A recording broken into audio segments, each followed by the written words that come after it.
nationwide.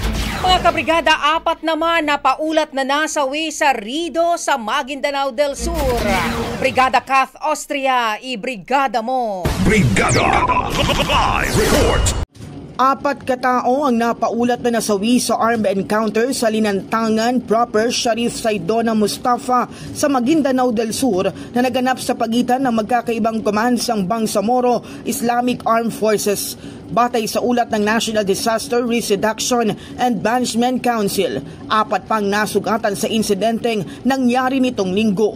Naganap ang engkwentro habang bumabiyahe ang mga sangkot sakay ng 3 van na nauwi sa palitan ng putok. Pinaniniwalaang ang hidwaan ay nag-ugat mula sa matagal ng family feud o rido. Dahil sa karahasan, halos 9,000 individual o 1,700 families mula sa 7 barangay ang napilitang lumikas. Kabilang sa mga apektadong lugar ang Linantangan East, Libutan at Dungengen sa Sharif Saidona Mustafa, pati na rin ang Libutan Liab, Daladap at Bagumbong sa Mamas Sapano. Patuloy ang pagmonitor ng mga otoridad sa lugar upang matiyak ang kaligtasan ng mga residente.